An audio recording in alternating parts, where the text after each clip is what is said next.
की light change होती है, लेमडा और कैपा, और हर लेमडा हर कैपा में भी डिफरेंट कॉम्बिनेशंस बनती है, वहाँ पे भी डिफरेंट वेरिएबल जीन सेगमेंट्स होते हैं, डिफरेंट जे जीन सेगमेंट्स होते हैं, डिफरेंट कॉशन जीन सेगमेंट्स होते हैं, उनकी भी डिफरेंट कॉम्बिनेशंस बनती है।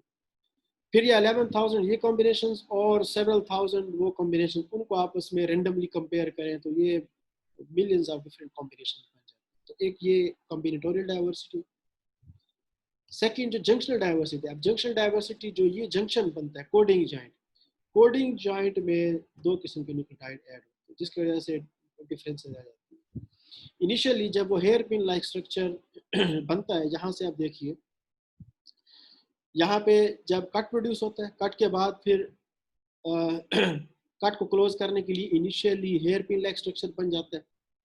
अच्छा, उसके बाद फिर अगर फॉर एग्जांपल यहाँ पे भी कट प्रोड्यूस हो, यहाँ पे भी कट प्रोड्यूस हो, तो ये सिंगल सेगमेंट फॉर्म में कन्वर्ट हो जाएगा और ये ओवरहैंग से बन जाएगा।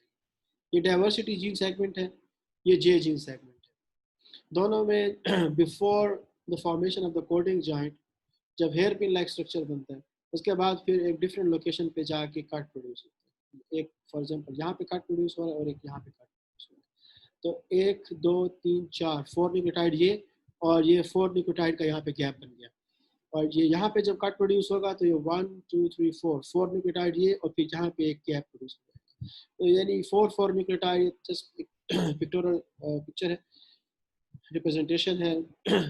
एक ओवरहैंग सा बन जाता है दोनों दोनों स्ट्रैंड पे, दोनों जीन सेगमेंट्स पे। अब इस स्ट्रैंड को आपस में तो चूंकि अब डिफरेंट लोकेशन पे hair pin like structure different location पे बनेगा और ये कट डिफरेंट लोकेशन पे आएगी, तो चूंकि कट अब डिफरेंट लोकेशन पे आएगा तो कुछ ये एक्स्ट्रा न्यूक्लियोटाइड ऐड हो जाएंगे नॉन स्पेसिफिक से, और फिर इस गैप को फिल आउट करने के लिए, ताकि यहाँ से यहाँ तक गैप फिल हो जाए और ये जे जीन सेगमेंट इस स्ट्रैंड के वाया डाइवर्सिटी जीन सेगमेंट से कनेक्ट हो जाए, और सिमिलरली ये डाइवर्सिटी जीन सेगमेंट का जो सेकंड स्ट्रैंड है ये जे जीन सेगमेंट के सेकंड स्ट्रैंड के साथ यहाँ पे लाइन अप हो जाए। TDT, terminal deoxy nucleotide transferase, ये एक एंजाइम है, ये टेम्पलेट इंडिपेंडेंट एंजाइम होता है जो जिसको टेम्पलेट की जरूरत नहीं होती, क्योंकि देखें यहाँ पे कोई टेम्पलेट नहीं, इस गैप को फिल आउट करना है। इस गैप को फिल आउट करना है, तो terminal deoxy nucleotide transferase enzyme इस गैप को फिल आउट करता है। अब यहाँ पे कुछ न्यूक्लियोटाइड एक्स्ट्रा ऐड हुए नॉन स्पेसिफिक, और कुछ ऑलरेडी पैलिंड्रोमिक न्यूक्लियोटाइड है, यानी जब यहाँ पे कट प्रोड्यूस होगा तो ये एक पैलिंड्रोमिक सीक्वेंस बन जाएगा। पैलिंड्रोमिक सीक्वेंस इस तरह बनेगा, फॉर एग्जांपल ये 4 न्यूक्लियोटाइड है, अब इसी के अगेंस्ट अगर टेम्पलेट के न्यूक्लियोटाइड ऐड होंगे तो ये यानी पैलिंड्रोमिक सीक्वेंस मींस कि अगर आप उनको दोनों डायरेक्शन में रीड करें तो वो सेम रीड, जैसे ये ए जी सी टी, अब इन्हीं के अगेंस्ट न्यूक्लियोटाइड ऐड होंगे तो ये ए जी सी टी, तो जो कट प्रोड्यूस होगा hair pin like structure dissolve होगा, उसके जो न्यूक्लियोटाइड हैं वो पैलिंड्रोमिक सीक्वेंस बना देंगे, और इन बिटवीन जो गैप है वो terminal deoxy nucleotide transferase enzyme fill out करेगा। अब दो जीन सेगमेंट के दरमियान यानी जो कोडिंग जॉइंट बन रहा है, अब कोडिंग जॉइंट में दो किस्म के न्यूक्लियोटाइड ऐड होते हैं, एक वो जो कट जो हेयर पिन लाइक कट के रिजॉल्व की वजह से बनते हैं, और एक पैलिंड्रोमिक सीक्वेंस टाइप बनता है, उसको पी न्यूक्लियोटाइड बोलते हैं, पी फॉर द पैलिंड्रोमिक, और एक वो न्यूक्लियोटाइड जो गैप फिल करने के लिए terminal deoxy nucleotide transferase add करता है, और चूंकि वो नॉन टेम्पलेट होते हैं तो उनको एन न्यूक्लियोटाइड या नॉन स्पेसिफिक न्यूक्लियोटाइड। तो ये अब एक्चुअली एक फर्दर एलेबोरेशन है of the formation of the coding joint. Coding joint किस तरह बनता है, इनिशियली जब कट प्रोड्यूस होता है सिग्नल जॉइंट अलग हो जाएगा, वो सेगमेंट रिमूव हो जाएगा, उसके बाद फिर हेयर पिन लाइक स्ट्रक्चर बनेगा, फिर एक डिफरेंट लोकेशन पे जाके कट प्रोड्यूस होगा और पैलिंड्रोमिक न्यूक्लियोटाइड प्रोट्रूड आउट हो जाएंगे। दरमियान दरमियान में टर्मिनल डिऑक्सी न्यूक्लियोटाइड ट्रांसफरेज जो टेम्पलेट इंडिपेंडेंट एंजाइम है, गैप को फिल आउट करने के लिए नॉन स्पेसिफिक न्यूक्लियोटाइड को ऐड कर देगा। अब ये कोडिंग जॉइंट जब कंप्लीट होगा तो कोडिंग जॉइंट दो किस्म के न्यूक्लियोटाइड पे कंसिस्ट होगा, एक वो न्यूक्लियोटाइड जो पैलिंड्रोमिक है जो स्ट्रैंड के एक्चुअल अपने न्यूक्लियोटाइड, और एक वो non specific nucleotide non template nucleotide जिसको टर्मिनल डिऑक्सी न्यूक्लियोटाइड ट्रांसफरेज ने ऐड किया, जिस और विदाउट एनी टेम्पलेट ऐड किया, कुछ वो होंगे। तो और कोडिंग जॉइंट में टर्मिनल पे पैलिंड्रोमिक न्यूक्लियोटाइड्स और दरमियान में नॉन स्पेसिफिक न्यूक्लियोटाइड। अब यहाँ पे क्वेश्चन ये रेज होता है कि डाइवर्सिटी जीन सेगमेंट भी कोडिंग सीक्वेंस है, जे जीन सेगमेंट भी कोडिंग सीक्वेंस है, और इन दोनों के रीडिंग फ्रेम होंगे, लेकिन दरमियान में, और चले पैलिंड्रोमिक की भी बात समझ आती है, कट प्रोड्यूस होगा तो 3 के मल्टीपल से न्यूक्लियोटाइड होंगे दोनों साइड ऑफ द पैलिंड्रोमिक पे। लेकिन जो terminal deoxy nucleotide transferase add करेगा, चूंकि इसको तो टेम्पलेट की जरूरत नहीं होती, पूल में जितने करीब करीब में न्यूक्लियोटाइड होते हैं एक लिमिट लिमिट में वो न्यूक्लियोटाइड को ऐड कर देते हैं नॉन स्पेसिफिकली, तो वो फ्रेम को शिफ्ट कर सकते हैं। लेकिन यहाँ पे जो इम्पोर्टेंट बात है वो ये है कि कुछ और एंजाइम कॉम्प्लेक्सेस रीडिंग फ्रेम को भी साथ में देख रहे होते हैं। अगर तो टर्मिनल डिऑक्सी न्यूक्लियोटाइड ट्रांसफरेज इतने न्यूक्लियोटाइड ऐड करता है कि रीडिंग फ्रेम इससे डिस्टॉर्ट हो जाए, रीडिंग फ्रेम इससे एबॉर्ट हो जाए, 3 के मल्टीपल से ऐड ना हो, तो ये recombination at the coding joint fail हो जाए, और फेल होने की वजह से रिकॉम्बिनेशन भी फेल हो जाती है। उसके बाद नेक्स्ट क्रोमोसोम के ऊपर रिकॉम्बिनेशन स्टार्ट हो। लेकिन अगर टर्मिनल डिऑक्सी न्यूक्लियोटाइड 3 के मल्टीपल से न्यूक्लियोटाइड ऐड करते हैं, जो n न्यूक्लियोटाइड ये 3 के मल्टीपल से होते हैं, तो इट मींस कि फिर रीडिंग फ्रेम डाइवर्सिटी का और जे का इंटैक्ट रहेगा। हाँ, दरमियान में कुछ नॉन स्पेसिफिक न्यूक्लियोटाइड ऐड हो जाएंगे जो हर मरतबा डिफरेंट होंगे, कोई भी जॉइंट बने तो कुछ डाइवर्सिटी इस जॉइंट की वजह से आती है, तो इसको जंक्शनल डाइवर्सिटी बोलते हैं, क्योंकि जो जंक्शन पे नॉन स्पेसिफिक न्यूक्लियोटाइड ऐड होते हैं, either because of the palindromic nucleotide or because of the non-template nucleotide added by the terminal deoxynucleotide transferase, तो इनकी वजह से भी डाइवर्सिटी है।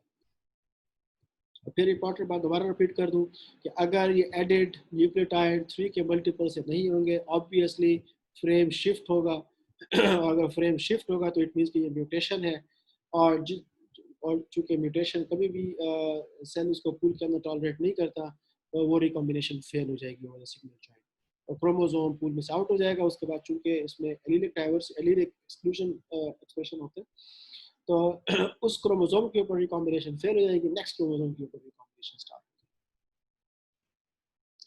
आई होप इट्स क्लियर नाउ।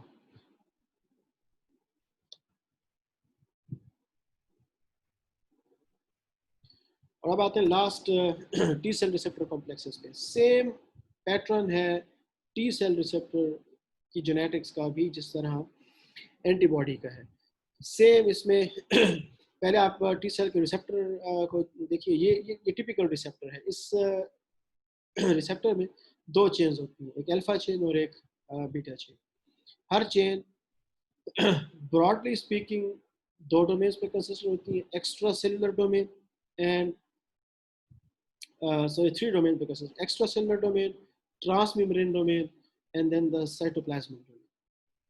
जो एक्स्ट्रा सेलुलर डोमेन है, एक्स्ट्रा सेलुलर डोमेन फर्दर फिर 2 डोमेन पे कंसिस्ट होती है, variable domain and cast domain, और दरमियान में एक हिंज रीजन भी बनता है। और दोनों alpha chain and the beta chain they are connected by the disulphide bridge. इसमें इनिशियल जो एन टर्मिनस है, एन टर्मिनस का सेक्शन सारा वेरिएबल डोमेन पे कंसिस्टेड होता है, और जो सी टर्मिनस का सेक्शन है ये कास्टिंग डोमेन पे कंसिस्टेड होता है। इसके बाद हिंज रीजन, ये ट्रांसमेम्ब्रेन डोमेन, और ये फिर टी सेल का साइटोप्लाज्मिक सेक्शन है।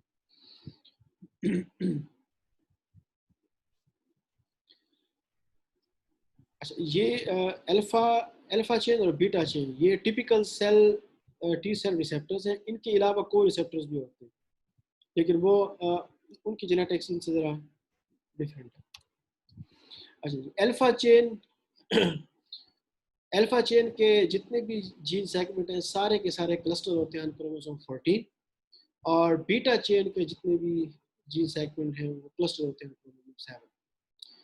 अल्फा चेन 3 जीन सेगमेंट पे कंसिस्ट होती है, वेरिएबल जीन सेगमेंट पे, जे जीन सेगमेंट पे, और कांस्टेंट जीन सेगमेंट।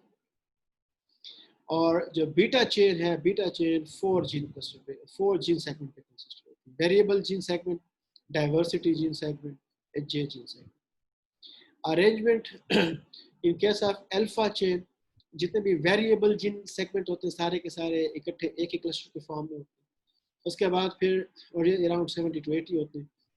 ये वेरिएबल रेंज इसलिए लिखी हुई है कि इसमें कुछ फंक्शनल सेगमेंट भी होते हैं और कुछ सूडो सेगमेंट भी होते हैं, तो इसलिए ये रेंज का फॉर्म में रखा है 72।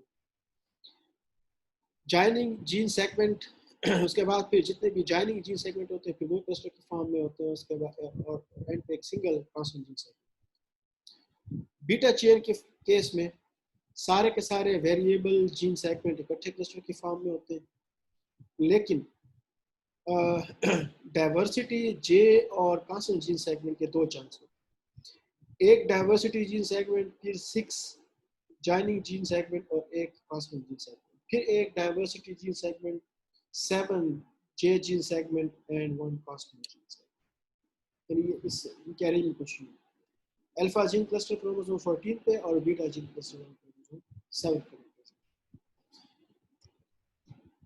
सिमिलरली इसमें टॉप से मिडल तक अल्फा जीन की रीअरेंजमेंट और सिंथेसिस ऑफ अल्फा चेन है, और बॉटम से मिडल की तरफ ये बीटा जीन की रीअरेंजमेंट। सिमिलरली इसमें सेम इम्यूनोग्लोबुलिन की तरह का पैटर्न है कि जब रीअरेंजमेंट होगी तो सबसे पहले कोई सा एक वेरिएबल जीन सेगमेंट किसी एक जे जीन सेगमेंट से भी कंबाइन होता है, as a result V J recombine set बनता है। इसमें भी हर वेरिएबल जीन सेगमेंट के पास अपना अपना प्रोमोटर होता है, तो रैंडमली चाहे कोई भी वेरिएबल जीन सेगमेंट चूज हो, हर वेरिएबल जीन सेगमेंट का अपना प्रोमोटर होगा, उसी का प्रोमोटर चूज होता है फॉर ट्रांसक्रिप्शन। तो V J recombine gene set बनने के बाद फिर इसकी ट्रांसक्रिप्शन होती है। दरम्यान में जितने जॉइनिंग जीन सेगमेंट है ये कंसीडर होंगे नॉन कोडिंग सेक्शन, और फिर ये स्प्लाइसिंग के थ्रू रिमूव हो जाते हैं, और रिमूव होने के बाद फिर ट्रांसलेशन होती है और ट्रांसलेशन के रिजल्ट अल्फा चेन। अब इसमें वेरिएबल और J gene segment similar in case of immunoglobulin, variable और जे जीन सेगमेंट मिलके वेरिएबल डोमेन बनाते हैं आफ्टर अल्फा चेन, और जो कांस्टेंट जीन सेगमेंट है ये constant domain, hinge region, cytoplasmic transmembrane domain और साइटोप्लाज्मिक डोमेन, यानी वी और जे मिलके वेरिएबल डोमेन सिंगल डोमेन, और constant gene segment constant domain भी, हिंज रीजन भी, ट्रांसमेम्ब्रेन डोमेन भी और साइटोप्लाज्मिक डोमेन भी, 4 segment constant gene segment. Beta gene segment में सबसे पहले डाइवर्सिटी और जे जीन सेगमेंट आपस में रिकम्बाइन होते हैं, फिर डी जे रिकम्बाइन सेट किसी एक वेरिएबल जीन सेगमेंट से रिकम्बाइन होते हैं, और उसके बाद फिर इसकी ट्रांसक्रिप्शन होती है, फिर ट्रांसलेशन होती है, और रिजल्ट। और इसमें वेरिएबल, डाइवर्सिटी और जे जीन सेगमेंट, ये 3 सेगमेंट मिलकर वेरिएबल डोमेन बनाते हैं, तो बीटा चेन। और जो कांस्टेंट जीन सेगमेंट है ये constant domain, hinge region, transmembrane domain और साइटोप्लाज्मिक। इसमें ये कलर स्कीम से आपको क्लियर हो जाएगा। जो बीटा चेन की कलर स्कीम है इसमें रेड कलर है, ग्रीन है और येलो कलर। ये रेड, ग्रीन और येलो ये 3 मिलके वेरिएबल डोमेन, और ब्लू कलर से ये rest of the chain. Alpha के केस में रेड और येलो, ये रेड और येलो ये 2 जीन सेगमेंट आपस में मिलके वेरिएबल डोमेन, और rest of the section is synthesised by the constant gene segment. So I hope it's clear now. Question हो तो आप पूछ लीजिए। अच्छा, इसमें भी same signal joint, coding joint बनते हैं, इसमें भी सेम कॉम्बिनेटोरियल और जंक्शनल डाइवर्सिटी होती है, इसमें भी सेम 1223 रूल फॉलो होता है।